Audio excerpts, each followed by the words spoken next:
When people talk about JRPGs, or in particular what sets them apart from other genres, story is usually at the forefront of the conversation. Which makes sense in simple terms, but personally I've always found the term to be a little broad. After all, story consists of a variety of elements, such as setting, atmosphere, characters, and of course plot. And, well, when it comes to JRPGs, these elements tend to not be very equal in presentation. I mean, it varies from game to game, obviously, but I'd say on average, setting is usually handled well, though generally pretty samey from game to game. Atmosphere sits sort of in two camps, either being the entire focus of the game or being completely absent from it. And plots can range anywhere from compelling to absolutely convoluted. But the one consistency, for the most part, that seems to keep bringing me back into these games is the characters. Did I sink over 200 hours into 3 houses because I was fascinated in the struggles of the Empire, Kingdom, and Alliance with a nebulous church at the epicenter of it all? No, not really. I mean, it was fun for the first playthrough, but the real reason why I kept coming back again and again was I really needed to see those little hearts that Hilda makes every time I served her her favorite tea. It's a southern fruit blend, by the way. So, with that in mind, I decided I'd start a new little series where I talk about certain memorable characters throughout the genre. These aren't going to be super in-depth videos or anything, they're just going to be short little looks at what exactly I think makes these characters so memorable. And well, it's kinda tough to decide where exactly you should start with this sort of thing, but I figured I'd go for something simple. So what better place to start than with one of the most simple villains to date, Kefka.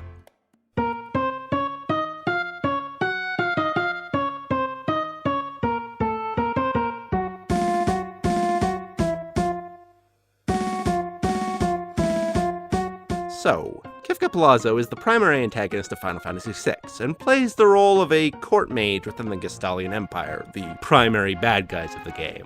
While his beginnings are relatively humble for your typical JRPG villain, seeing as he starts working out for the more traditional villain, the Emperor, he does eventually, through his own tricks and cunning, manage to slowly steal enough power for himself to mold himself into a deity, and truly become the biggest threat on the planet.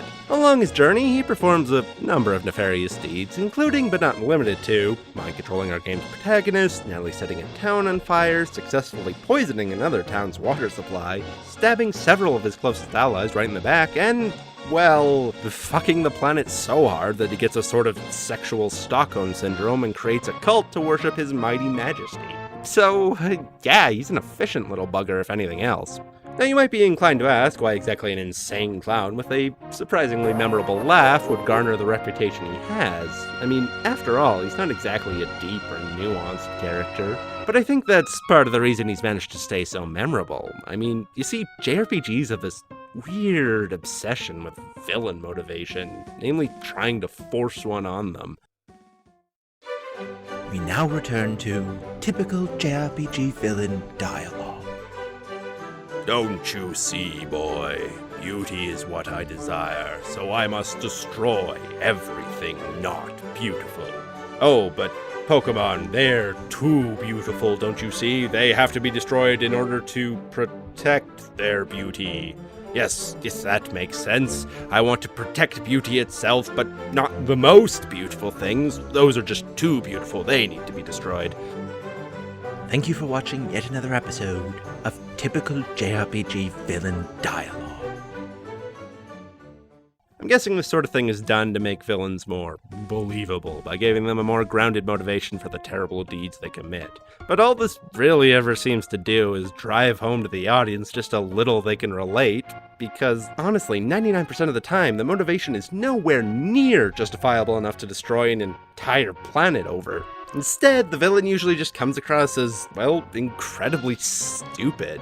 But with Kefka, it's simple. Why is he doing this? Because it's fun. Killing people is fun, so he wants more power so he can kill more people and have more fun. Yeah, it's not very nuanced, but when you're dealing with the heavy topic of the death of entire planets, justification isn't going to cover it.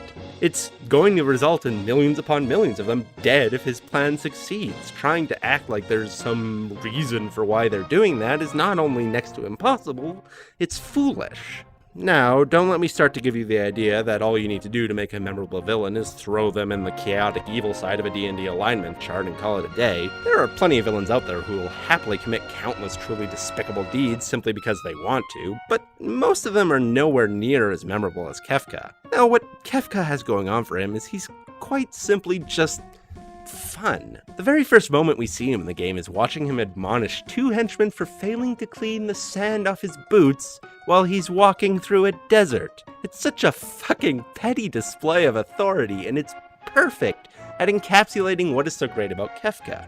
No matter how big or small, friend or foe, whatever they may be, Kefka just loves to make people suffer.